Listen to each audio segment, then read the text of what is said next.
Hi guys, Katie J the Indigo here at Nerd Girls Rock, and here's that video about depression or my bout with depression that I promised you guys. Okay, so um, I just kind of want to start with like how it all started. And that's very interesting because a lot of people don't understand how that starts. And it's not an internal thing. A lot of people say, like, oh, it's a chemical imbalance in the brain. Yes, but little known fact, it has a lot to do with the environment that you're exposed to in early development. Um, and everybody who knows me knows that mine was not the greatest. I mean, I had two narcissistic parents that were at each other's throats all the time. And I dealt with a lot of physical, psychological, and emotional abuse, and even financial abuse at times. My parents would do crap like try to pit me against each other. It was ridiculous, but it caused me to develop some very unhealthy ideas about what relationships look like, self love, which I lacked a lot of growing up. It wasn't the fact that I didn't.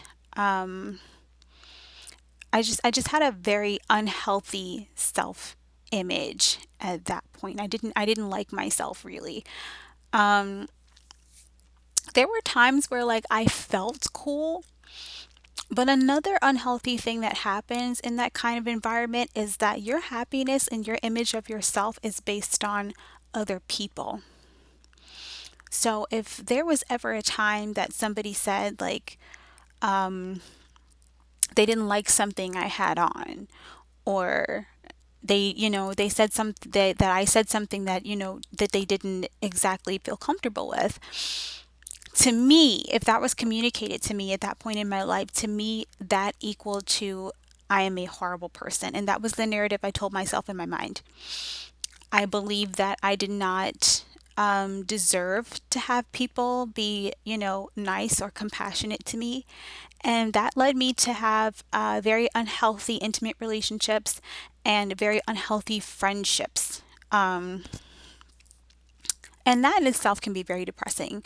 I was perpetuating my own depression at that point because I kept putting myself in situations and scenarios. I kind of started this cycle with myself, because what I had learned in early development in my childhood was that everyone else's image of me and how they felt about me was more important than how I felt about myself and what I thought about myself and what I wanted.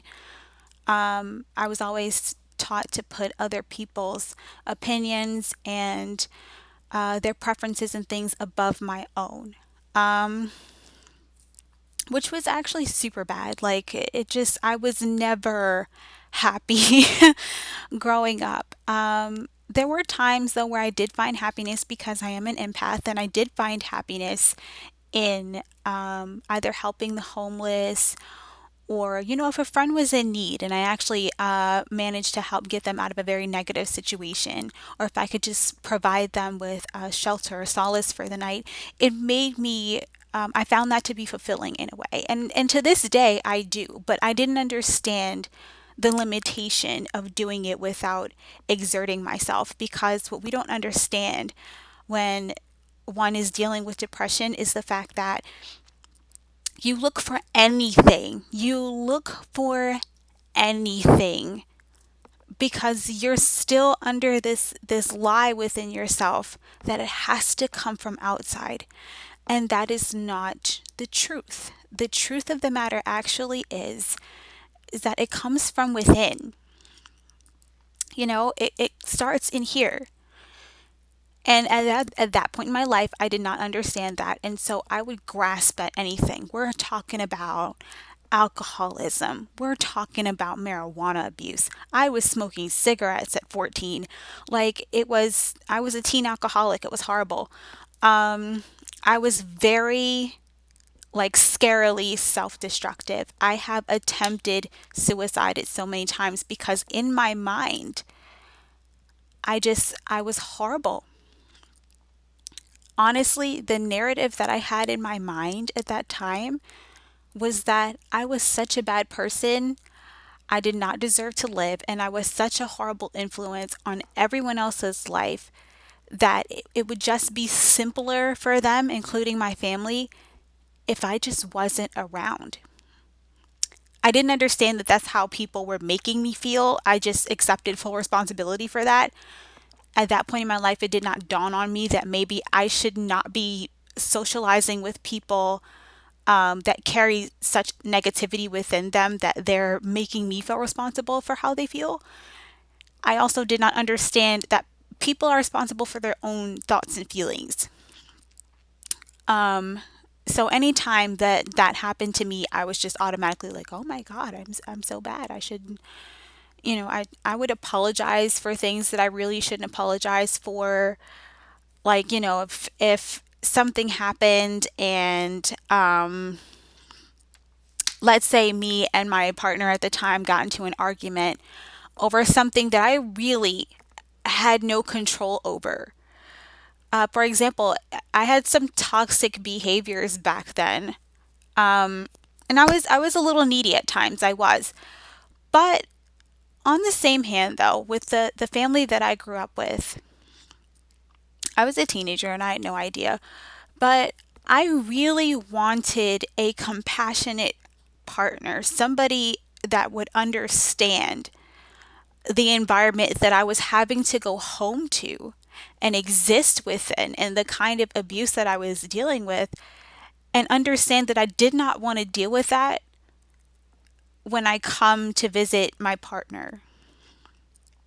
And that I had no control over the bouts that me and my mother had back then because she was very controlling and very nitpicky.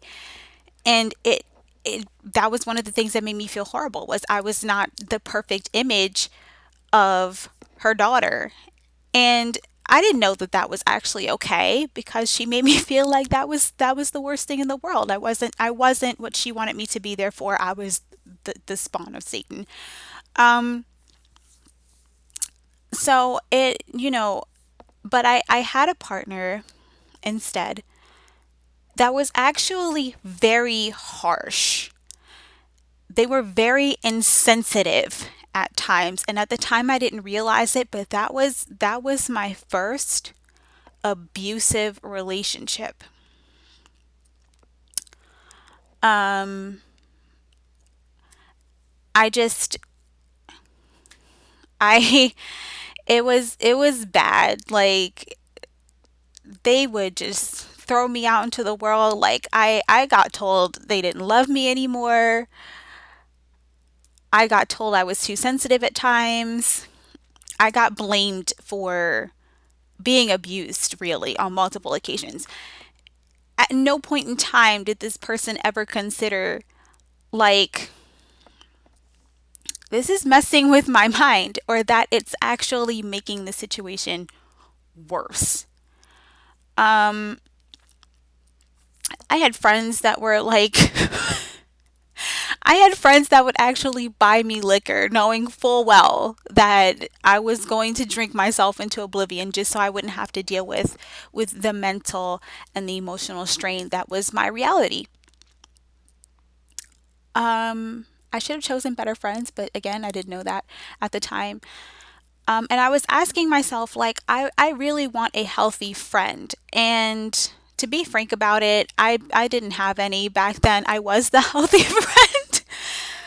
Um, but moving forward, it took a lot of hard work. I spent many years in and out of the mental hospital because once I left, the people weren't understanding that once I left the mental hospital, I was walking right back into a psychologically abusive environment where someone was constantly gaslighting me.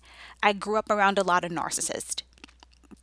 And if you know anything about narcissism, you understand that these people, they get so much validation and pleasure from, like, just mind fucking people, to put it the best way I can.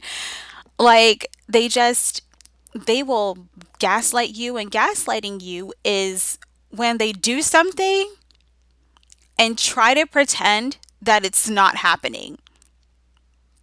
Say, for example, you have a narcissistic partner and they cheat on you, and you catch them doing it. Like there's evidence, and you're like, okay, and you confront them and you're just like, okay, I know what you're doing. They will sit there and go, I don't know what you're talking about. That's not me. I would never do that. I don't know where that came from. I don't know who sent that text. I don't know who made that phone call. That's not me on that video. That's not my voice on that recording. That's just I don't your friend is crazy. You're crazy. Like that's gaslighting. And I would have people do that to me. I would have people do like just insane, rude, obnoxious, just filthy, dirty things to me that people who care about you just would not do and say to you in real life. If they really care about you, they would not do and say these things. And instead of anybody having like the empathy or really the emotional intelligence to just kind of go, or the compassion at all, to say, I can understand you lashing out. I could understand why you would feel that way. I get why you react this way. You're not crazy. I would react like that too. Instead, I got, you know, reprimanded for being insane and being irrational and not having and not taking it really. And that continued through a lot of my life up until adulthood. But honestly, I got to a point where I even when I got pregnant, it was still this mindset that like I can't take it anymore. I don't understand why people are like this to me. I don't get it. Maybe it is me. Maybe I'm the Freaky Friday one. Maybe I'm cuckoo for Cocoa Puffs. Maybe I'm not fit to meet up to the standards of society. Maybe I'm a burden to society. Like I just had all these thoughts in my mind. Again, it never dawned on me for 2 seconds that that's not like me. That's my depression thinking. And that depression was put there due to my circumstances, the environment that I had been growing up in and mingling in my entire life, and the people that I was associating with. I would have to say, so you're probably like, well, where did this magical like you're okay now? So when did that kick in? Um, that kicked in my adulthood at some point. Like I just and I want you guys to understand, those of you out there, I want people to understand that depression is not like, it's not just, oh, I feel so sad today and you're just crying all the time. You do cry. You cry a lot. But depression can come out in anger. Like, especially if your depression is caused by abuse, you can be a very angry fireball of a person. And if you know somebody like this and they're actually a sweet person, as long as they're okay, please let them be nice because the go off is so real. Like, it took me such a long time to get, I'm not a naturally angry person. But after going through what I went through for so long, and then you're emotionally tired all the time. So you don't have like the strength or the wherewithal really to notice to yourself when you're getting to that level and when you should probably pull back. For me, it was zero and gone. Like I could not. If you like fucked with me at that point, that was your ass. Like, I wasn't just going to fight you and we were going to go home. No, I'm breaking something. I'm snapping something. Like, you are going to remember that I was there. Um, and it really wasn't fair. It wasn't fair to a lot of people. Like if you maybe touched a nerve at some point, the I would unleash the fury of Hades upon you and your children and your children's children. It was It was so bad. Um, and that was because I was depressed and I was angry about the fact that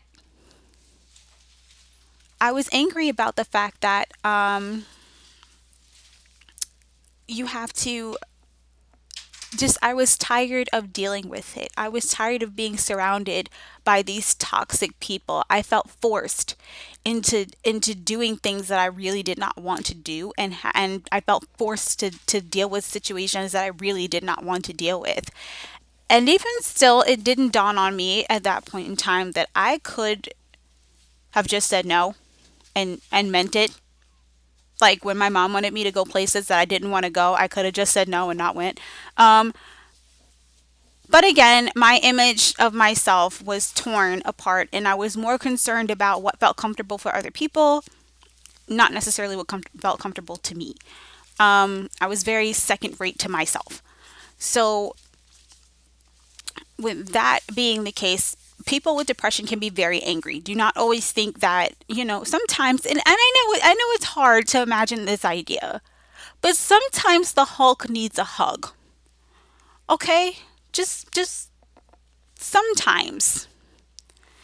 You got to be careful though, because I know I went through this. When you go through, especially if you've been through sexual abuse like I have, when someone's going off like that, you kind of got to talk them down first. If you're going to be their person, and what I mean by that is somebody that's going to incite stability. You're going to provide that. Okay, you're going off right now. What's going on? If you are going to be that person that's not trying to manipulate or take advantage of this person, you just want to be there. You want to be their comfort, especially if you're trying to be in a relationship with this person. It is exhausting when we're at this point, but I'm trying to tell you the if you have the patience, okay, and you have that gentleness, and you have that compassion and you can rock with them, it is so worth it. It's so worth it. I'm just letting you know. Like if you have a partner like this, please do not think to yourself like, "Oh my God, like I can't do this." You absolutely can. What you just have to do is you have to make sure you're well educated. Make sure you're prepared. Make sure you're the kind of person that has the patience and the emotional intelligence to deal with this person at their worst. Okay? But yeah, you would need to talk them down first, and then, just okay, bring it in. Bring it in. Let's calm down. Or it's kind of best to like not let them get to that point in the first place. The best thing to do is like figure out what the trigger was and then address that piece.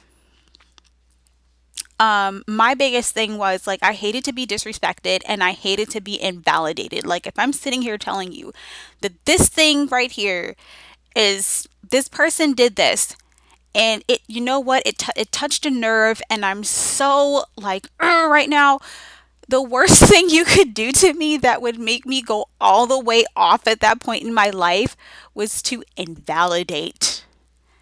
Don't do that. It's a cruel thing to do. I'm trying to tell you. Like if you're going to get your ass kicked, I'll just put it that way. Um but I went through that part of it. Sometimes it would be panic attacks, or I would just get really sleepy. Like I didn't want to go anywhere. I just wanted to sleep. I would sleep for days sometimes. Sleep schedule thrown off. Watch the same movie about 10 times. It just showed up in really bad. Um, when I was younger, I used to do things like dress according to how I felt that day. And my style of dress, I mean, I'm a goth anyway, but my style of dress back then would get really dark if I was particularly upset that day. Like, we're talking about all the way gothed out Harley Quinn. Like, just, not just, almost, it was just bad. Like, it got really dark real quick. Um, but, it showed up that way for me. It showed up in those bouts of anger. It showed up in those really self-harm attempts, or those moments where, have you ever had a moment with a friend where they come to you and they're just like, "Hey, how you doing? I just wanted to check and see how you're doing." And they're trying to talk to you and you're just like, "Oh yeah, by the way, I got some exciting news." Da da da da da da da. And they're just like, "Hey, yeah, that's great." Sometimes it's not the fact that they're not happy for you. It's the fact that they are happy for you, and that's something that, when you have depression, you struggle with sometimes. Some people just emotionally shut down, and that's another way that it can show up. Um they, in their minds, they're happy for you. Like, honestly, somebody with depression, if you tell them a joke, they really do laugh on the inside.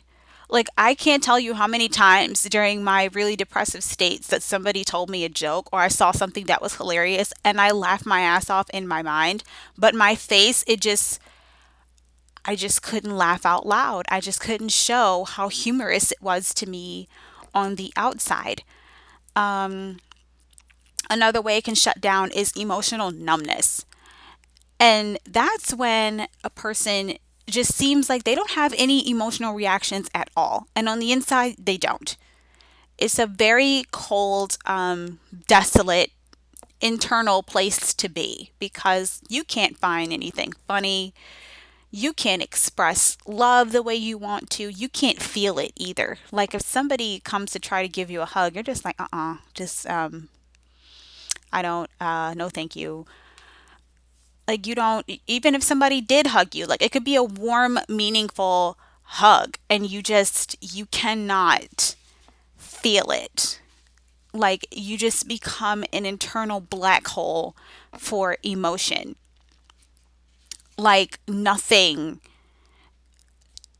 in, nothing out. Like it's just there. It's just this darkness, and it's cold and it's dark and it's there, and you just shut everything down. You shut everything out. You just, you listen to really sad music, and you just, or there are times where I just didn't want to hear anything. I didn't want to watch TV. I didn't want to hear music. I didn't want to read books, and I'm an avid reader. I didn't want to hear, you couldn't tell me anything because I was not going to receive it. Um but moving forward in my life, I just, now here's where the wake up happens. Um, I believe um, earlier in my 20s, and I just, I realized I was getting out of control. I was losing control of myself, and I was already white knuckling it. Like I was already hanging on by like the skin of my teeth. I was already at the edge. And I realized to myself emotionally that I was starting to fall off because I'm still engaging with these people that are pinpointing my trauma and making it worse. And I had to take responsibility for that. I'm just like, you know what? I'm depressed. I am. But I'm an adult now. And I have control over who enters my life and who doesn't. And I have control over where I go and who I hang around and where I don't. Um, and I realized I had control over that whole situation. I had to start really picking apart the things that were feeding my depression. What's making me feel this way? Is it, the biggest question I had to ask myself is like, is this personally and honestly, is this personally how I feel about myself? No. Or is this based on what other people have said about me? Am I basing my self image on outside influence? And the answer was yes. So I had to start finding little things about myself. Like, okay, maybe some people, I've had people tell me that they hate when I sing. And then I had to kind of just do it a couple of times. And in all honesty, I've had a few children tell me like, "Oh my God, you can really sing." And even some adults, like they've heard me like kind of singing to myself, and they're just like, "Oh my God, you can really sing. How come you don't make a career out of it?" And I'm just like, you know why I never made a career out of it? Because I let other people tell me that I couldn't do it. So I didn't. So it started with things like that. Um, I started I used to like not I had so many outside influences. Like there were points in time where I started wearing a lot of makeup. And that's because people would tell me like, "Oh, you look like a boy." In all honesty, and I swear I lie to you guys not, okay? I started to love it. I realized that I have very androgynous features and I think they're the best. Um, and the reason I think that is because I'm sorry, one second. We just gotta. Okay. So the reason I think that is because, like, I've had in where I live, there is an interesting selection of people. They're not necessarily my kind of people. And I've had people approach me on several occasions, mainly of the opposite sex, and they wanna date me, they wanna hang out with me. They go with the let's be friends thing, and we all know what guys mean when they say let's be friends, and they don't know you from Adam, okay? Let's just keep it 100. But so I actually thought it was funny to like go in the house and take off all my makeup and dress down in like a more masculine way and then go back outside and have those same guys be like, bro, you look like this girl that I just saw. But do you know where she went? Like you look like you could be like her brother or something. Like, do you know where she went? And I'd be like, no, bro, I don't know where she did. Like, and I would just keep moving, laughing my ass off because mind blowing what makeup can do. I find it hilarious.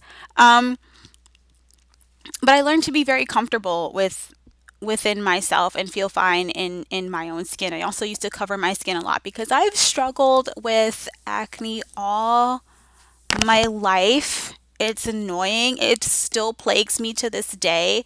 Like if I don't wash my face like every single freaking day, like morning and night, instantaneously I break out. If I have to be very selective about the kind of makeup that I wear, how many, how many times how many times a week I wear the makeup, and that's why I'm very selective and I will a look. I'm only making myself up like that if I'm going outside because, or if I'm making one of these videos and I just feel like being cute that day, I will do it. Aside for you guys, I will do it, honey.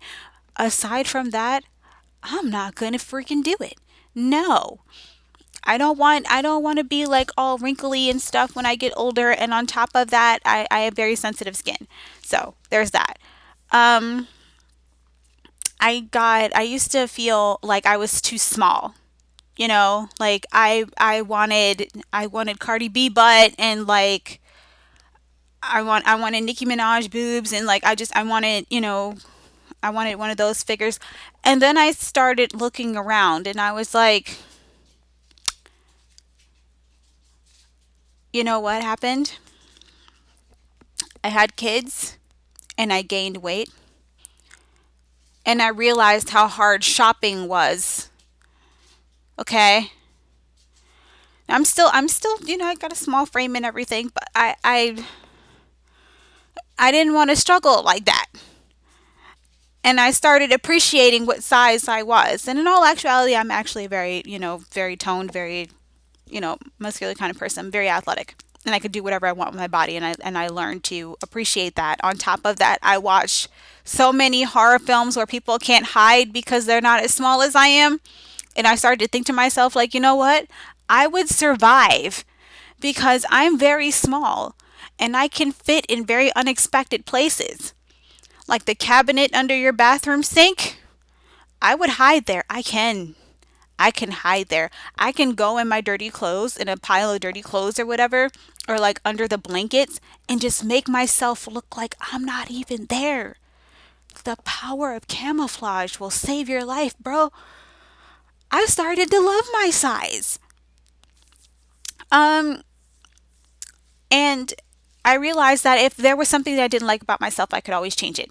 But it would never again be because of what someone else wanted. Because there were times in my life where I did do certain things to accommodate another person, and by the end of it, I wasn't happy. Like I'm not happy right now. Like I don't like to wear bright colors. I'm actually very sensitive, um, and I forget the proper term for it, but I will definitely do a video on all of that as well. That's a totally separate video within itself. But I can all colors give off a certain if you know anything about physics, you know all the molecules and everything, all the atoms, they vibrate. And colors actually vibrate at different frequencies, very high frequencies. I can hear the colors. The brighter they are, the higher pitch the tone. I don't like to wear bright colors necessarily because I feel like I'm absorbing that vibration and it's very uncomfortable for me. I can hear it too. It's very, it's like the difference between somebody screaming across the street and then somebody screaming in your ear for me. So I don't like to do that. But I've done that before to appease someone else. And now at this point in my life, I'm just like, yeah, no. So I learned to accept the fact that acknowledge that, I'm important too. If I continue with this thinking in my life that it had to come from outside, that I needed someone to tell me that I was lovable. I needed somebody to tell me that it was okay to be me. And I had to accept the fact that the reality says that the world is never going to give you permission. You don't need it. You have to give yourself permission to be you. You have to give yourself permission to be happy. The best thing you can do for yourself is to not care about what anyone else has to think or what they have to say or whatever, whatever. Because I guarantee you, if you do that, you are going to end up with your head spinning like the freaking exorcist because everybody are individuals for a reason. We all have our own thoughts, we all have our own feelings, we all have our ways, our individual ways of processing these things. We all have our own preferences, what makes us comfortable. We all have our own boundaries against the things that makes us uncomfortable because we all have our own different experiences in life. And that's what molds these things about us. So, and if you're an accepting person and you're a loving person and you're a patient and tolerant person, then somebody else's um their differences is not going to offend you. Like in all honesty, I studied psychology for a while because one of the most interesting things about life to me is the brain. I love and diversity. I love learning all about where someone comes from, how they grew up, where they go to school, what their interests are. I love to know about their history and how this person got molded into what they, who and what they are. And I love to learn about different people. I love having all different kinds of people. I have friends from all different walks of life. And it makes I just love it so much. All my friends are awesome people. I love you guys so much. They're all such, compassionate and just very intelligent, beautiful people. And that was another thing too. I had to totally shift the kind of people that I was hanging around. I don't hang around anybody that I was hanging around when I was depressed. because I realized they were part of the problem. So I disconnected myself from all of that. And now I'm very weary about coming across new people. And I know what to look for now. Like, if you are encouraging me to, or you're encouraging someone to engage in self destructive behaviors, you're a bad friend, okay? You're a bad friend. Don't do that to somebody. That's bad. If you wanna do that and that's comfortable for you, do that. I also had to think about when people were giving me advice and that kind of stuff. What kind of advice were they giving me? Were they giving me what would be most beneficial to me in this scenario and what, coincided with my beliefs and who I am at my core? Or are they giving me advice that is not coming from a place of authenticity? Would it actually be like from a place of malice or like, are you trying to be vindictive? Are you telling me to do something that's very vengeful and could possibly make the situation worse for me? Or are you trying to convince me that walking back into this situation is actually a healthy choice? Especially if I had people try to convince me that walking back into an abusive relationship was what was best because there was a child in common. Huh. Let me tell you something. Don't ever let somebody use that bullshit against you, okay? The best thing that you can do for that child is leave. Okay? Because if not, then you are perpetuating your own. If you grew up in an abusive environment and you have people around you that are telling you to go back for that reason, and you know this person doesn't love you. And let me tell you something right now. A lot of people think that, oh, they do this for me. They give me money. They can be so nice sometimes. It doesn't matter. And let me tell you something about domestic violence. It doesn't matter if somebody is abusing you, and not just domestic violence. If somebody's emotionally abusing you, meaning they're gaslighting you, they are cheating on you, they are just verbally bashing you, beating you down. That's verbal abuse as well. And they know they are wrecking you. They know it's making you feel miserable and they continue to do it anyway. It doesn't matter if this person lashes out on a daily basis, once a freaking year, or once every 2 years, or once every 10 years. It doesn't matter. Your best bet is to get away from this person. They do not love you, they love themselves. You are there for them. That's the idea that they have in their mind. It's like they're the cat and you're the mouse. And they're going to screw with you a little bit. They're going to play around with you before they kill you. Or it's like a rubber band. They're just going to keep stretching you. Or the slime. You guys know the slime these days, and they keep stretching it and putting it in all kinds of different shapes and seeing how much fun you have in it. Or have you guys ever done this? Because I've done this, I don't know how many times.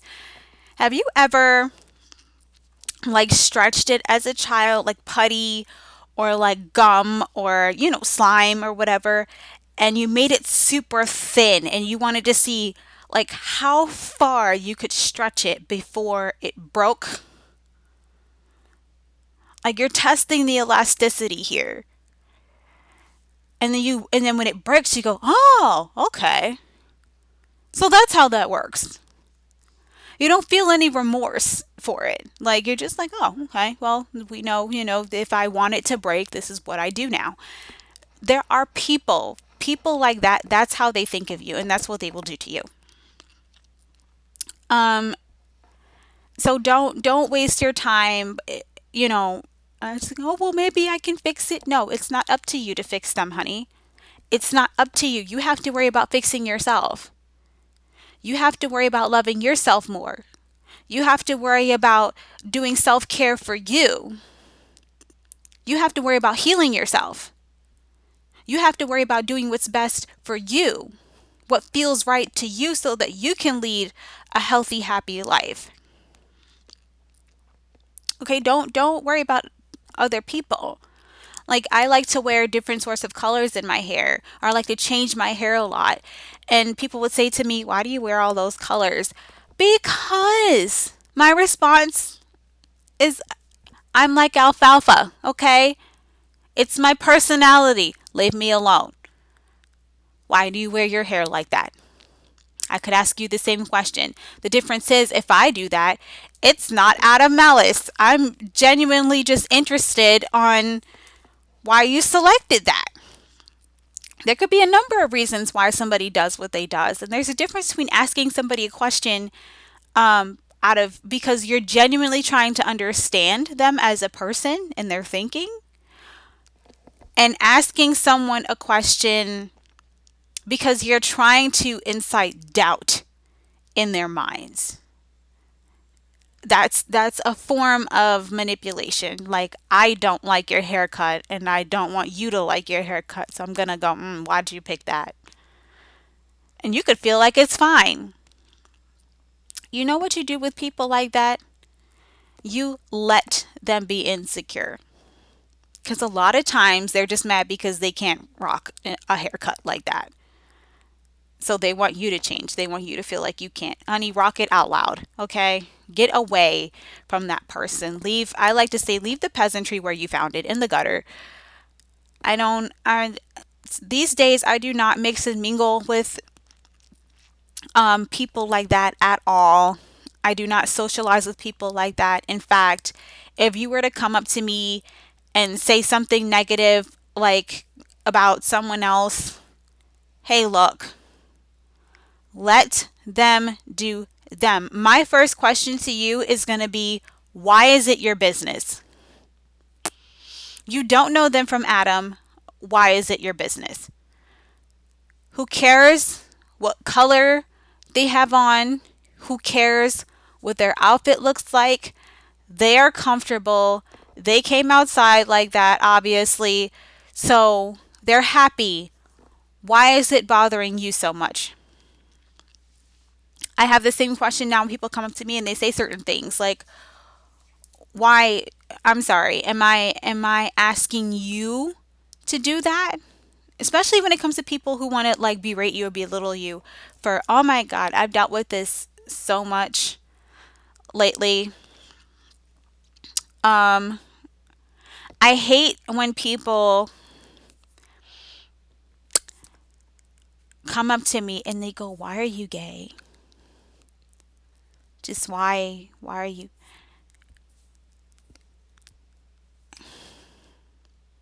I think it's wrong. Or they proceed to tell, I think it's wrong. Or people have like homophobic or heterosexist comments. Look, am I asking you to do it? Am I coming on to you? No. So why is that any of your business? Why is it a problem? Is what I'm trying to figure out. And I did struggle with it myself for a long time. But you know what? That's one of the things that, like I said, it can be very, very damaging to exist in an environment where you just feel like you're made to feel like you being you is not enough. You being you is not okay. And you're waiting for somebody to tell you, oh no, it's fine. You have to look in the mirror and tell yourself that. Otherwise, like if I didn't do that for myself, I would have spent my entire life miserable. Miserable. Um Continuing to move in ways, and that's what I mean. Like I didn't want to be I was embarrassed about it for a long time. I didn't want to be a bad daughter. Um and I'm sure that any like most of my alphabet mafia can they can relate. We've all had that moment. Okay? But you know what? I don't let anybody judge me. Judge away. If you it's not going to change anything. It does not going to affect my life, at all. So do you? I don't care. But it doesn't matter. is the bottom. It doesn't change my integrity. It has nothing to do with who I am as a person on the inside. It doesn't make me any less of a person. It doesn't make me any less sentient. It doesn't make me any less loving. It doesn't make me any less knowledgeable. It doesn't make me, it just doesn't shift the dynamic of my universe at all, really. Um, I do the same things that everybody else does. And in this day and age, honestly, I don't understand why it's still an issue. But even when it comes to doing this show, I was relying on other people to come help me. This was actually supposed to be a group project. And I had a narcissistic friend who wanted to take over everything and put their name on it and pretend like it was their idea and what they wanted to do. And they were like skirting around the idea. They were wasting my time, honestly, because I'd be like, hey, did you get somebody else?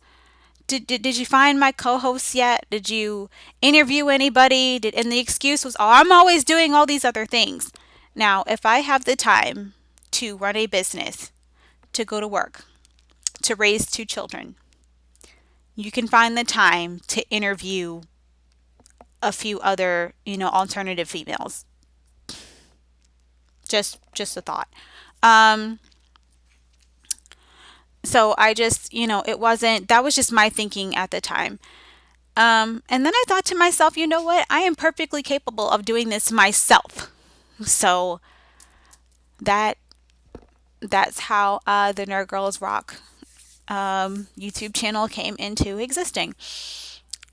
And it does bring me fulfillment, even if I reach like maybe one or two people at a time. I don't care if I get like 4 views, 6 views, one. It doesn't matter. I'm whoever I'm reaching out there. If you can get something fulfilling out of this, if I'm maybe dropping some information that you didn't know before, if I am helping you move forward in your life and create a healthy, happy environment for yourself, if I'm even just enlightening you, or maybe you find me to be entertaining, I'm happy. I feel great. And I am just, I'm thankful for all the people that do watch and do engage. And it just brings me a lot of joy to do this. Now, I know I haven't been on here as often as I normally would be. I'm not posting as much. Um, but that's because I'm still doing a lot of work. There's a lot of things that I've been trying to work through. Like, I've gone back to school. Um, I am trying to get this whole thing off the ground so I can reach more and help more and do more. There's this whole functioning from the freaking lockdown side of life. It's very gummy. It's very slimy right now. But I have no doubt in my mind that we're going to get through this. You're going to get through it. It is okay. To all my people out there that do suffer with depression, please take heed to my words. It is not you, sweetheart. And even if it is, you're not powerless. Okay? You have the power to change. You have the power to change your environment, change how you see yourself, change your outlook on life.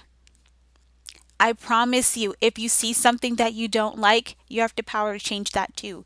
You can change the people that you engage with. You don't have to engage with people that cause you to have negative feelings.